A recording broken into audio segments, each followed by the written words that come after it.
Hər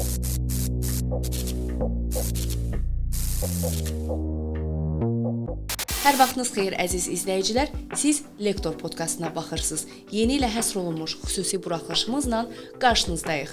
Bugünkü buraxılışımız bir şəxsin uğur hekayəsindən deyil, təhsilin bugününə və sabahına baxışdan ibarət olacaq.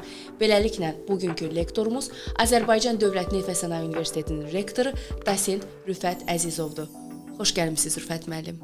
Xoş gördük Xülya xanım. Yeni il ərəfəsində sizi layihəmizdə görmək çox xoşdur. Siz rektorluğa qədər sənaye və idarəetmə sahəsində uzun müddətli təcrübəyə maliksiniz. Necə düşünürsünüz? Bu təcrübə sizi klassik rektor modelindən necə fərqləndirir? Tamamilə doğru vurğuladınız ki, mənim ümumiyyətlə təhsil sahəsində olan təcrübələrim sənaye sahəsinə münasibətdə daha azdır. Mən təxminən karyeramın ilk 15 ilini sənayedə keçirtmişəm. Bu neft-qaz sənayesi olub, sonradan metallurgiya sənayesi olub. Amma demək olar ki, bütün bu sahələr mühəndisliklə bağlı olub ki, kimya mühəndisliyi, material mühəndisliyi, mexanika mühəndisliyi, layihələrin idarə olunması təqribən bir 15 illik belə təcrübədən sonra təhsil sahəsində işləməyə başlamışam. Düşünürəm ki, bu əslində çox yaxşı bir təcrübə olub və bugünkü gündə də qərarların belə deyək, daha sürətli şəkildə verilməsində mühüm rol oynayır. Çünki bir tərəfdən belə deyək, özəl sektorda işləmək müəyyən qədər bir insana bir dinamika gətirir. Çünki orada qərarlar gecikə bilməz, amma təhsil sistemi biraz daha belə deyək, biraz daha ağırdır, daha bürokratik ola bilər. Amma orada əldə olunan davranışlar, təcrübələr burada biz tətbiq edirik.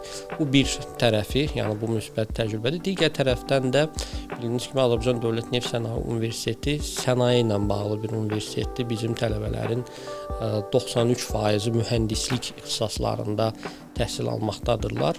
Sənayedə olan təcrübədə sırf mühəndisliklə bağlı olub, mühəndislərin idarə olunması ilə bağlı olduğu üçün də bu mənada artıq müəyyən bir fikir formalaşıb ki, ümumiyyətlə sənaye bizdən nə istəyir, əmək bazarının tələbləri nədən ibarətdir.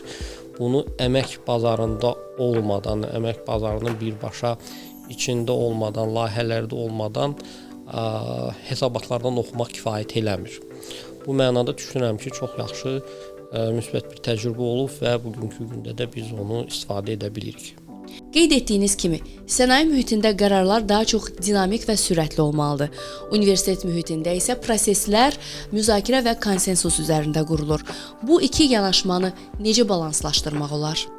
Tamamilə doğru vurğulayırsınız ki, bəli, sənayedə xüsusilə özəl sektorda qərarlar daha tez verilməlidir. Çünki orada müxtəlif tərəflər var, həmin tərəflərin maraqları var, şirkət təsisçiləri var, ümumiyyətlə şirkətlər qurulur ki, müəyyən mənfəət əldə etmək üçün daha sürətli proseslərə ehtiyac olur.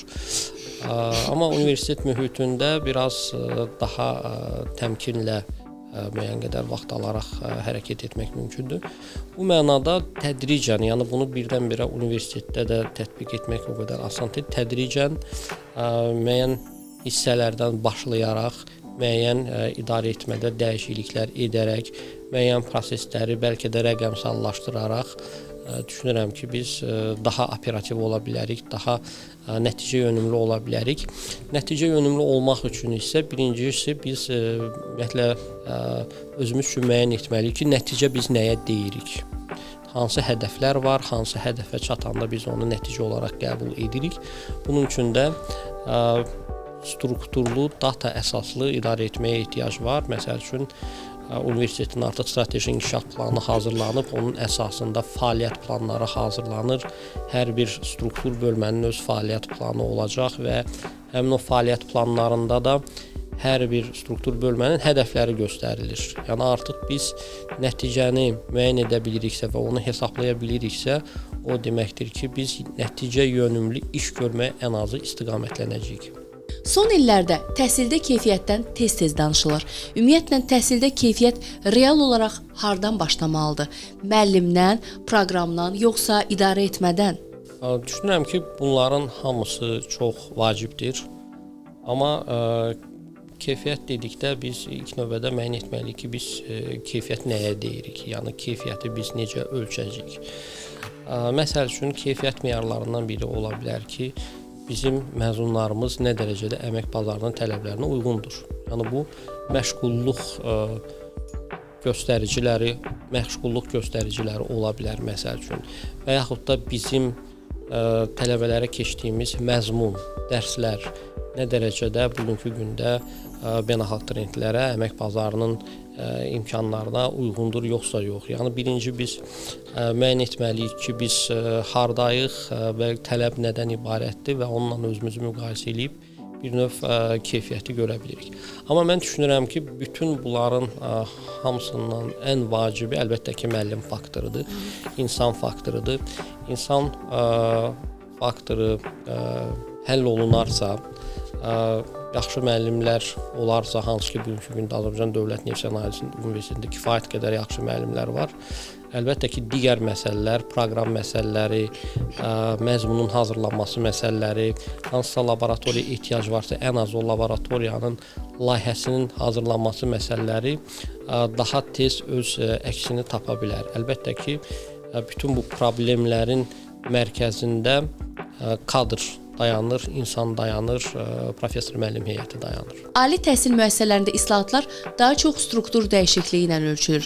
Bəs əgər struktur dəyişikliyi baş verirsə, amma düşüncələr dəyişmirsə, bu necə tənzimlənməlidir? Əlbəttə ki, strukturun dəyişməsi kifayət eləmir. Hətta deyərdim ki, əgər insanların belə deyək, təfəkkürü, onların davranışları dəyişirsə, bu elə belə strukturun bəlkə də dəyişməsinə belə ehtiyac qalmayacaqdır. Yəni əsas yenə də burada biz insan faktorunun vacib olduğunu düşünürük. Yəni biz bütün məsələlərə, bütün islahatlara bir texniki bir proses kimi baxmamalıyıq. Çünki bizim bütün islahatlarımız insanlarla bağlıdır, tələbə ilə bağlıdır, müəllimlə bağlıdır. Ona görə burada əlbəttə ki, ilk növbədə belə deyək,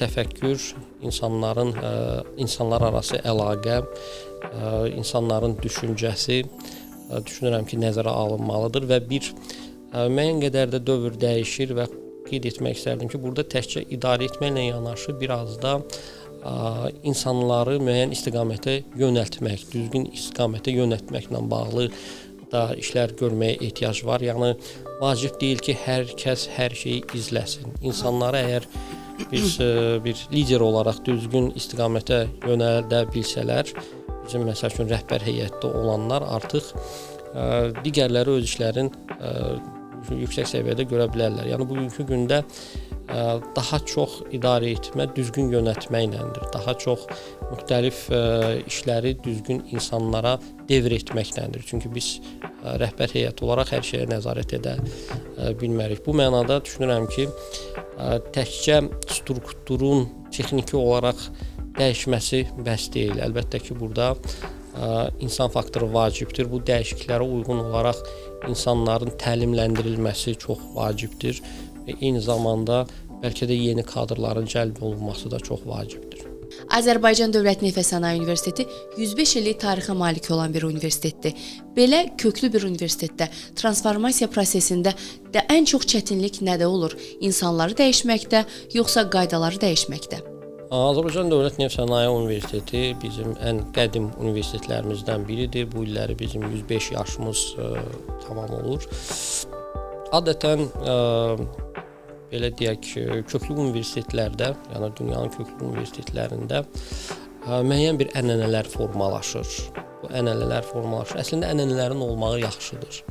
Yəni istənilən sistem möhkəmdirsə, demək orada müəyyən ənənələr var, müəyyən sütunlar var ki, uzun illər ərzində formalaşmışdır.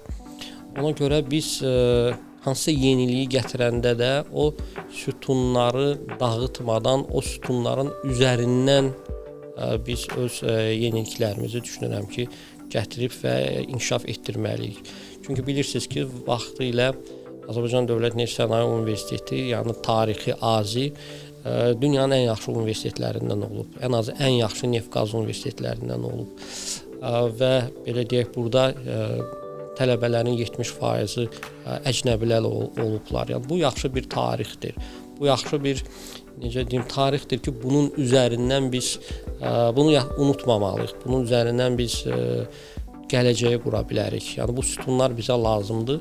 Ona görə tarixi universitetlərdə formalaşmış ənənələrin müsbət tərəflərinə də baxmaq lazımdır. Müsbət tərəflərinə baxaraq orada olan insanları o müsbət tərəflər üzərindən ruhlandıraraq yeni çağırışlara onları yönəltmək olar. Siz çıxışlarınızda tez-tez ölçülə bilən keyfiyyətdən danışırsınız. Təhsildə nəyin keyfiyyətini ölçmək olar, nəyin keyfiyyətini ölçmək olmaz? Düşünürəm ki, ümumiyyətlə nə qədər çox ölçə bilsək bir o qədər yaxşıdır. Ümumiyyətlə işlərimizi elə qurmalıyıq ki, nəticələr hansısa bir meyarlarla ölçülə bilsin. Çünki ölçülə bilməyəndə biz yaxşını pisdən, yaxşını çox yaxşıdan ayıra bilməyəcəyik. Bu mənada ölçülə bilən meyarlar olanda artıq biz insanların şəxsi mülahizələrinə və emosiyalarına uyğun olaraq qərar vermirik. Yəni rəqəmlərə uyğun olaraq qərar veririk. Düşünürəm ki, təhsildə ümumiyyətlə müəyyən metodologiyalar, uzun illər ərzində hazırlanmış, araşdırmalar əsasında hazırlanmış metodologiyalar var ki, onlar vasitəsilə təhsildə keyfiyyəti ölçmək mümkündür. Məsəl üçün, elm sahəsində bunu ölçmək üçün elm sahəsində olan tədqiqatlar, onların nəticəsi, onların nəticələrinin nəşr olunması, hansı jurnallarda nəşr olunması, həmin jurnalların səviyyəsi, bunlar hamısı ölçülə bilən məqamlardır. Eyni zamanda, məsəl üçün, bayaqda qeyd etdiyim kimi, məzunlar, onların göstəriciləri və onların məşğulluq faizləri və s. bunlar da yəni ölçülə bilən müəyyən qədər göstəricilərdir.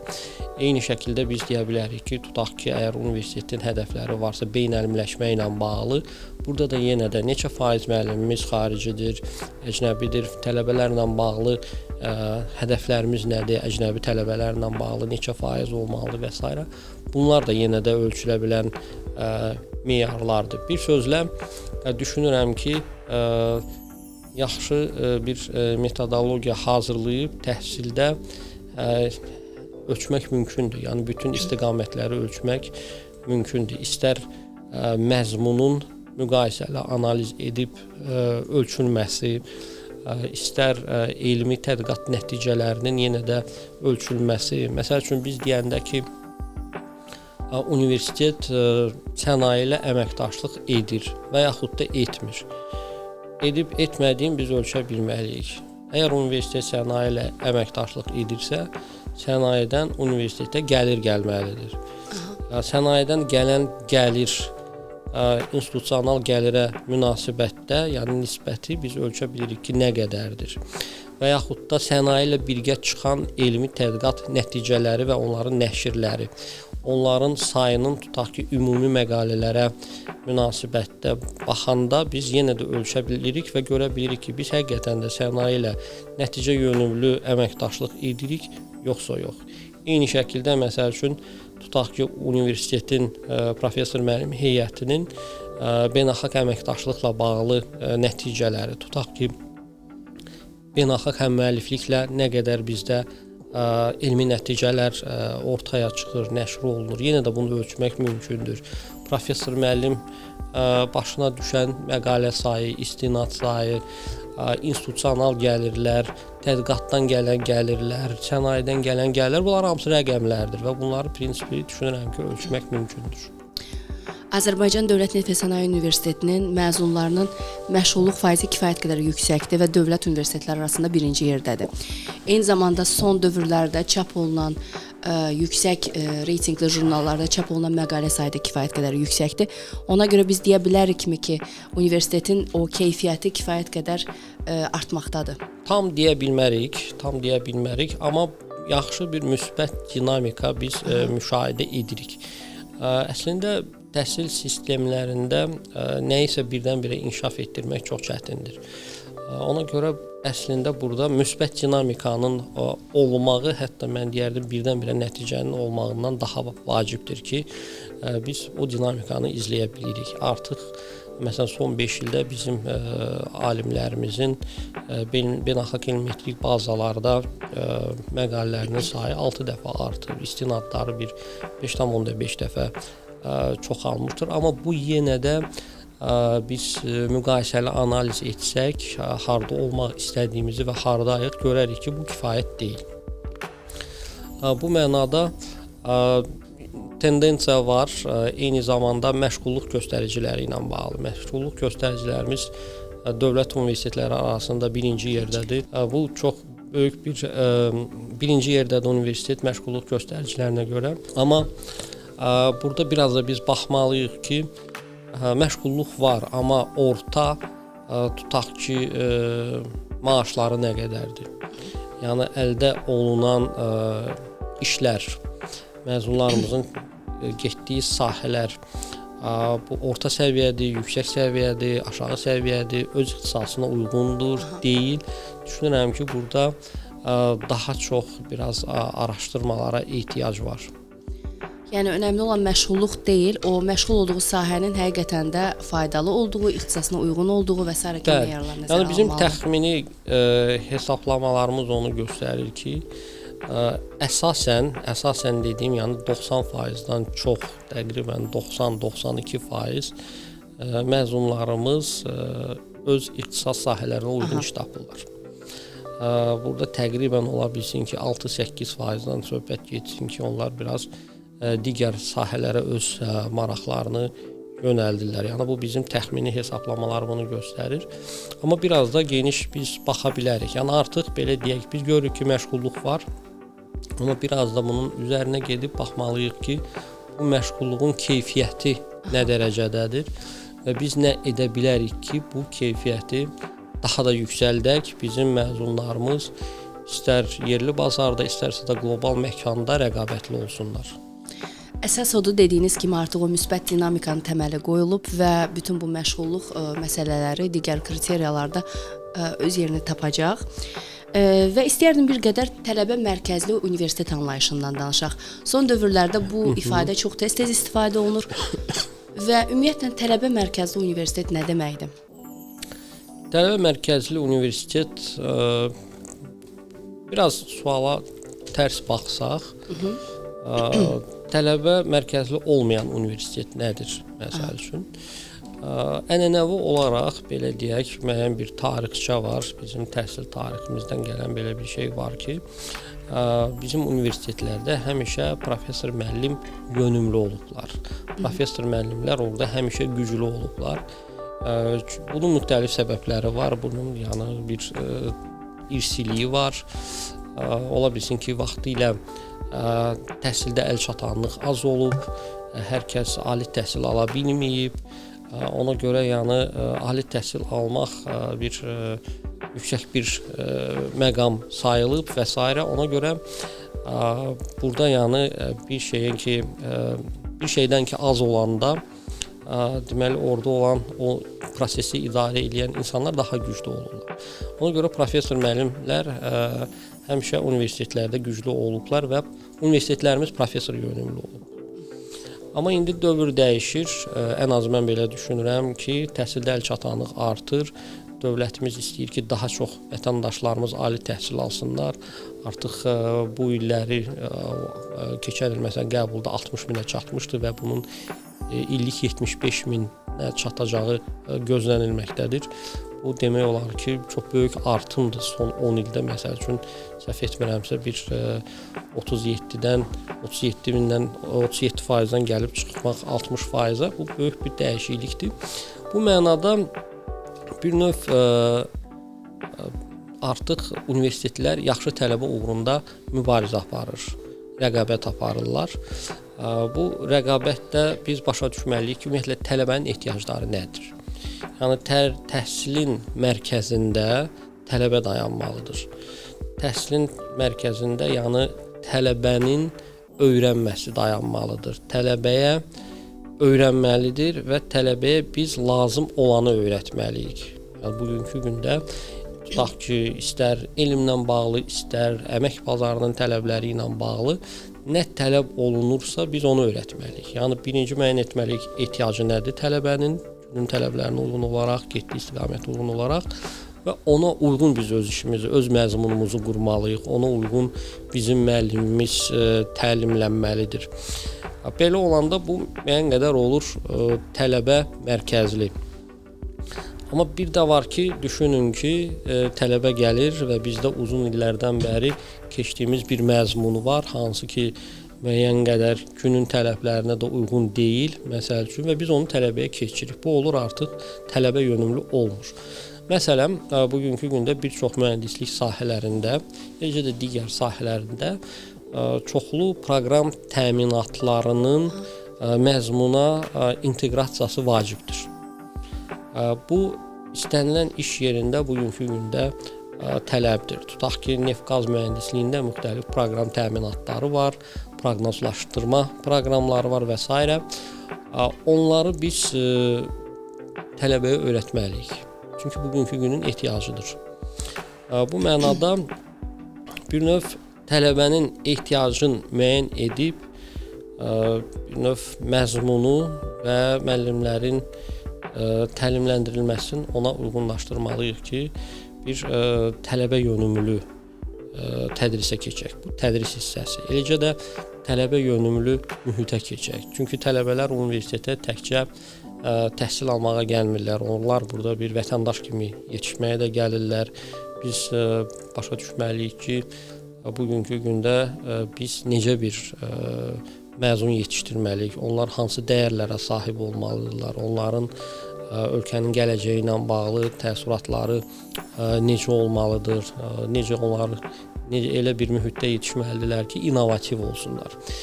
İnsanlar nə vaxt innovativ olur? Mühitin özü innovativ olanda. Mühit nə qədər belə deyək, rahat olarsa, nə qədər çox eksperimentlər etməyə şərait yaradarsa, insanlar bir o qədər innovativ olurlar. Amma mühit nə qədər sərt olarsa, insanlar bir-birindən çəkinərsə və qərar verməkdən qorxarsa, o vaxtı yəni heç bir kreativlikdən və innovativlikdən də söhbət gedə bilməz. Bu mənada tədris prosesi ilə yanaşı universitetdə tələbə mühitinin də müəyyən qədər düşünürəm yumşaldılmasına ehtiyac var. Yəni biz deyə bilərik ki, tələbə mərkəzli universitet tələbənin tələbatlarına və inkişafına fokuslanmış, eyni zamanda onun maraqlarını ön plana çəkən bir modeldir, müasir modeldir və biz adınısı olaraq həmin modelə artıq əsas götürürük gələcək istiqamətimiz olaraq. Eyni zamanda gənc müəllimlərin cəlb olunmağı tədrisə, daha da tədrisi müasirləşdirmək məqsədi daşıyır. Ümumiyyətlə gənclik avtomatik olaraq yenilənmə deməkdirmi? Və eyni zamanda son dövrlərdə adını suda tədqiqatçı müəllimlər də var. Onlar da elmi tədqiqat baxımından universitetə yeniliklər gətirirlər. Təcrübə ilə gənclik arasında universitet balansı necə qurmalıdır? Belə deyək, mən əvvəl də vurğuladım. Azərbaycan Dövlət Neft Sənaye Universitetinin çox yaxşı ənənələri var. Hal-hazırda da bizim çox yaxşı təcrübəli müəllimlərimiz var, hansı ki, onlar beynəlxalq platformalarda da çox yaxşı tanınırlar. Yəni gənclərin cəlb olunması vacibdir, amma bu hər şeyi həll etmir. Gənclər cəlb olunanda da biz yenə də baxmalıyıq. Əslində burada yaşdan söhbət getməməlidir. Burada keyfiyyətdən söhbət getməlidir. Bizim elə yaşlı müəllimlərimiz ola bilər ki, onlar gənclərdən də yaxşıdır. Və yaxud da elə gəncimiz olar ki, bəzi təcrübəli müəllimlərdən daha maraqlı məsələlər qoya bilər ortaya. Məsələn, mən dünən bir seminarda iştirak etdim. Bizim gənc müəllimlər tərəfindən təqdim olunurdu. Chemoinformatics ilə bağlı idi. Chemoinformatics yeni olmasa da hal-hazırda daha çox istifadə olunandır. Çünki artıq müxtəlif o dataları emal etmək üçün imkanlar çoxalıb, artıq süni intellektlə bağlı bir çox resurslar var. Bu elmə məlum olsa da, amma indi bunu istifadə etmək mümkün olur. Və bizim gördüyümüz odur ki, bizim gənc mütəxəssislərimiz bu sahəyə daha çox həvəslidir, çünki onların müəyyən proqramlaşdırma qabiliyyətləri var, müxtəlif resursları daha tez tapa bilirlər, dillə bağlı problemləri yoxdur. Bu yəni müsbət bir haldır və biz bunu qəbul etməliyik ki, hal-hazırda biz bu kemoinformatikası tədricən öz məzmunumuza inteqrasiya etməliyik. Amma digər tərəfdən də elə bizim yaxşı təcrübəli müəllimlərimiz ola bilər ki, onların məsəl üçün sənaye ilə bağlı çox yaxşı təəssüratları olsun. Sırf sənayedə hansı avadanlığı necə işləməsi ilə bağlı çox dəqiq biliklərə, təcrübələrə malik olsunlar. Məncə siz də doğru vurğulayırsınız ki, burada balansı tutmaq çox vacibdir. Əsas odur ki, bir rəhbərlik olaraq biz elə bir şərait yaratmalıyıq ki, o gənc nəsillə bizim təcrübəli müəllimlər birgə əməkdaşlıq edə bilsinlər. Burada əməkdaşlıq çox vacib sözdür. Ümumiyyətlə, əməkdaşlıq mühiti olmalıdır. Həmkardan həmkara öyrənmə, əməkdaşlıq, komanda işi, düzgün şəkildə ünsiyyətin qurulması. Bunlar olarsa, düşünürəm ki, biz çox sağlam mühitdə öz işlərimizi uğurla davam etdirə bilərik. Yəni bir sözlə universitetdə həm gənclərin kreativliyinə, innovativliyinə, həm də yaşlı nəslin təcrübəsinə ehtiyac var. Əlbəttə. Ali təhsilin əmək bazarına uyğunlaşdırılmasını bəzən təhsilin sadələşdirilməsi kimi qəbul edirlər. Sizcə təhsil əmək bazarına uyğunlaşmalıdır, yoxsa əmək bazarı təhsilə uyğunlaşmalıdır? Burada məsələyə iki tərəfdən də baxmaq lazımdır. Təsəvvür eləyin ki, müxtəlif dünyada araşdırmalar olur. Onlar iki cür olur. Bir var ki, hansısa proses gedir, tutaq ki, sənayedə hansısa proses gedir. Biz o prosesi daha da yaxşı etmək üçün müəyyən bir elmi tədqiqat işi gördük. Yəni, mövcud olanın yaxşılaşdırırıq. Bir də var ki, mövcud deyil, biz onu kəşf edirik və onun üzərindən yeni məhsullar ortaya çıxır və yeni əmək bazarı yaranır. Məsəl üçün, tutaq ki, vaxtilə smartfonlar yox idi, heç onlara ehtiyac da yox idi. Amma smartfonlar yaranandan sonra artıq onlara applicationlar və s. daha da çox, onlar yeni bir bazar formalaşdırdılar. Bir də var ki, hansısa tutaq ki, avtomobilin, eyni avtomobildir, amma onun yeni modeli çıxır. Bu yaxşılaşdırmadır. Yəni, iki yol var burada. Eyni şəkildə biz əmək bazarı və universitet münasibətlərinə baxsaq, əmək bazarı inkişaf edir və orada müxtəlif yeni ehtiyaclar ortaya çıxır. Əlbəttə ki, universitetlər buna çata bilməlidir. Amma digər tərəfdən universitetlər elmi potensialı ilə güclü olsalar, onlar yeni, məsəl üçün, məhsullar dizayn edərək, hansı ki, hələ sənayeyə məlum deyil, özləri yeni bazar yarada bilərlər. Yəni, o startupdır, spin-outlardır və özləri yeni bazar yaradanda artıq bir növ sənaye universiteti bir növ tamamlamağa çalışmalıdır. Yəni, bu ikisi də ola bilər. Amma hal-hazırda görünən odur ki, ən azı ölkəmizdə sənayenin sürəti müəyyən qədər universitetlərimizdən daha sürətlidir, daha tezdir. Amma düşünürəm ki, yaxın gələcəkdə burada biz bir bərabərləşmə görəcəyik.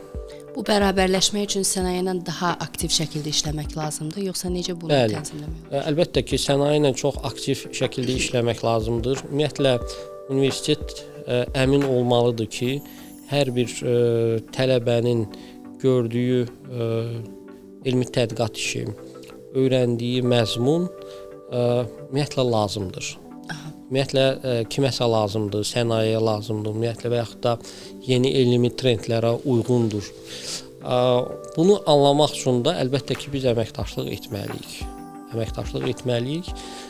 Bugünkü gündə açıq desək, biz hiss olunan odur ki, müəyyən qədər universitetlərlə sənaye arasında müəyyən qədər inamsızlıq var. İnamsızlıq var və sənaye ümumiyyətlə fikirləşir ki, universitetlər onların hansısa bir problemini həll etməyə o qədər də hazır deyillər. Digər tərəfdən də universitetlər də sənaye ilə çox maraqlanmır. Ona görə həm inamsızlıq, həm inamsızlıq olur, əməkdaşlıq baş vermir. Bu mənada düşünürəm ki, universitetlər təşəbbüsü ələ almalıdır. Universitetlər təşəbbüsü ələ alıb çox kiçik layihələrdən başlamalıdırlar. İlkin etapda özlərinə o güvəni qazana bilməlidirlər. Universitetlər sübut eləyə bilməlidir ki, onlar sənayenin hansısa bir səmərələşmə ilə bağlı, innovasiya ilə bağlı, yenilənmə ilə bağlı hansısa məsələlərini həll edə bilirlər. Bunu həll edib göstərmək lazımdır. Əgər bir işi görüb göstərəndən sonra onun ikincisini, üçüncüsünü də sizdən istəyəcəklər nəticə olduqdan sonra. Əlbəttə ki, burada əməkdaşlıq çox vacibdir. Həmçinin sənaye ilə əməkdaşlıq tələbələri də daha çox motivasiya edir. Çünki tələbə oxuduğu müddətdə keçdiyi dərslərin ona nə kimi sənayedə faydası olacağını tətbiqi şəkildə görmək istəyir. Bu da onlar üçün əmək bazarına hazırlıq rolunu oynayır. Hazırda biz süni intellekt dövründə yaşayırıq və bu sahənin mühəndisliyə təsirini necə qiymətləndirirsiniz? Daha çox hesablama bacarıqları, yoxsa etik düşüncə və qərar vermə məsələləri üzərində fokuslanmalıdır təhsil? Düşünürəm ki, biz son dövrlərdə süni intellektdən çox danışırıq. Bəzən də lazım olandan da biraz çox olmuş olur bu müzakirələr. Burada müəyyən dəyişikliklər gedir. Əlbəttə ki, bu bizim təhsil prosesinə də təsir edəcək. Daha çox data əsaslı qərar vermə üzərinə olan məzmun, bəlkə də qiymətləndirmə dəyişəcək. Ümumiyyətlə sənayenin özü dəyişəcək. Məsəl üçün biz baxsaq, müxtəlif dövrlərdə sənaye inqilablarına baxsaq, hazırda olan sənaye inqilabı nəinki bizim necə işlədiyimizi, bizim özümüzü dəyişir. Çünki müxtəlif informasiya texnologiyaları alətlərinin müxtəlif sistemlərə tətbiqini görürük. Məsəl üçün mexaniki sistemlərə IT tətbiq olunur, bioloji sistemlərə, fiziki sistemlərə, digərlərinə. Biz artıq davranışlarımızı dəyişmişik. Yəni bu yeni 4-cü sənaye inqilabı bizim davranışları dəyişib tamamilə. Eyni şəkildə təhsildə də bu müəyyən dəyişikliklər olacaq. Amma belə deyək, baxsaq həmişə ola bilsin ki, rasionallıqla bağlı hansısa problemlər həll olsun. Amma emosional dəyərlər tərəfdən, etika tərəfdən siz dediyiniz kimi bu məsələlər yəni daha önəmli olacaq. Çünki məsəl üçün müəyyən bir süni intellekt aləti var. Onu düzgün şəkildə istifadə etmək üçün bir ilk növbədə digər insanlara zərər verməmək üçün burada artıq müəyyən dəyərlərə məsəl üçün ehtiyac var. Və yaxud da yaxşı bir mühəndisdir. Təsəvvür edin ki, yaxşı bir mühəndisdir. Sənayedə işləyir. Bugünkü gündə dünyanın qlobal problemlərindən biri karbon qazının emissiyası ilə bağlıdır. Əgər həmin mühəndisdə qlobal istiləşmə və iqlim dəyişikliyi ilə bağlı biliklər azdırsa və onlar onun üçün önəmli deyilsə, yəni o dəyər onun üçün önəmli deyilsə, hər hansı bir layihəni edəndə həmin faktoru nəzərə almayacaq. Yəni tutaq ki, bir istehsalat xətti qurulur.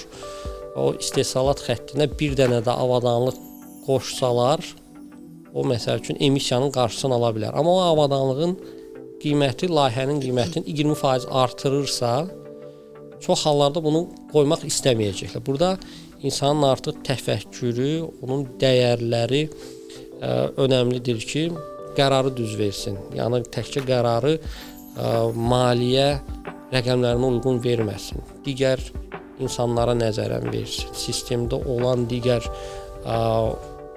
belə deyək, tərəfdaşlara münasibətdə düzgün, obyektiv qərar verə bilsin. Ona görə burada yeni təfəkkürlü, təkcə texniki prosesləri texniki anlayan deyil, sistemli düşünə bilən, sistemdə bütün oyunçuları görə bilən məzunlara ehtiyac olacaq. Biz deyə bilərikmi ki, ümumiyyətlə süni intellektin idarə olunmasında istər mühəndislikdə, istər təhsildə, istər də digər sahələrdə müəyyən tənzimləmələrə ehtiyac var. Bu sadaladığımız etik məsələlərin yenidən baxılması üçün müəyyən tənzimləmələr olduqda daha faydalı ola bilər, yoxsa hələ bununla bağlı tezdir? Düşünmürəm ki, tənzimlənmələr, ümumiyyətlə nəyisə tənzimləyiriksə, insanlar ondan daha çox istifadə etmək istəyir. Yəni burada belə deyək, hal-hazırda əgər siz tələbələrin imtahandakı davranışlarını deyirsinizsə, süni intellektlə bağlı müxtəlif hal-hazırda mövcud resurslardan istifadə edərək, hal-hazırda biz sualları elə qoymalıyıq ki, o suallar əzbər olmasın. Lap tələbə süni intellektdən istifadə edib müəyyən cavabları hardansa tapa bilər, amma biz sualı elə qoymalıyıq ki, o cavabı tapmaq bəs eləməsin. Tələbə özünün alternativ fikirlərini bildirə bilsin. Yəni burada artıq yeni qiymətləndirməyə yeni baxış olmalıdır. Təkcə məsəl üçün müəllim müəyyən məzmunu keçir və yaxud da formulu, sonra da imtahanda onu soruşur. Bu, yəni bunu rahat tapmaq olar. Amma bir də var ki, müəyyən məzmun keçirilir. Deyirlər, bu məzmunu keçdik, amma bu məzmuna uyğun sizin öz fikriniz nədir? Alternativ fikir. Əsas burada nəyin düz, nəyin səhv olmağı deyil. Əsas burada tələbə necə düşünür, onu qiymətləndirir. Ümumiyyətlə düşünürmü, yoxsa hər şeyi əzbərləyirmi? Bunu müəyyən edə bilməlidir bizim bir növ qiymətləndirmə sistemimiz. Əslində müəllimlərin də öhdəsinə daha çox yük düşür, daha çox hazırlıq olmalıdırlar və süni intellektlə belə deyək də onunla birlikdə işləməyi və onu faydalı bir şəkildə tələbələrə istifadəsinə verməyi öyrənməlidirlər. Əlbəttə, yəni burada məncə bu məsələdən qorxmağa dəyməz. Əksinə onu biz bir əlavə köməkçi vasitə kimi də görə bilərik. Çünki artıq biz başa düşməliyik ki, belə deyək, tutaq ki, 20 il qabaq məzmunun yeganə mənbəyi müəllim idi. Müəllim dərs danışırdı, hamı ona qulaq asırdı. Amma indi çoxlu mənbələr var, yəni çoxlu internet resursları var. İndi də artıq məsəl üçün müxtəlif süni intellekt vasitələri, bu da onlardan biridir. Və burada biz bunu qəbul etməliyik. Biz bunu qəbul etməliyik ki, artıq müəllimin rolu dəyişib. Müəllimin rolu dərs deməkdən ibarət deyil. Yəni müəllim dərs desin, tələbə də həmin o dərsi yazmaqla müəllim öz işini bitmiş hesab etməməlidir.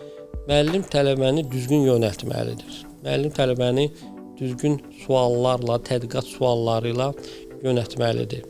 Tələbə gedib ola bilsin ki, auditoriya deyil, kitabxanada oturub həmin o sualları araşdırmalıdır, geri dönüş etməlidir, müəllim yenidən onu yönəltməlidir.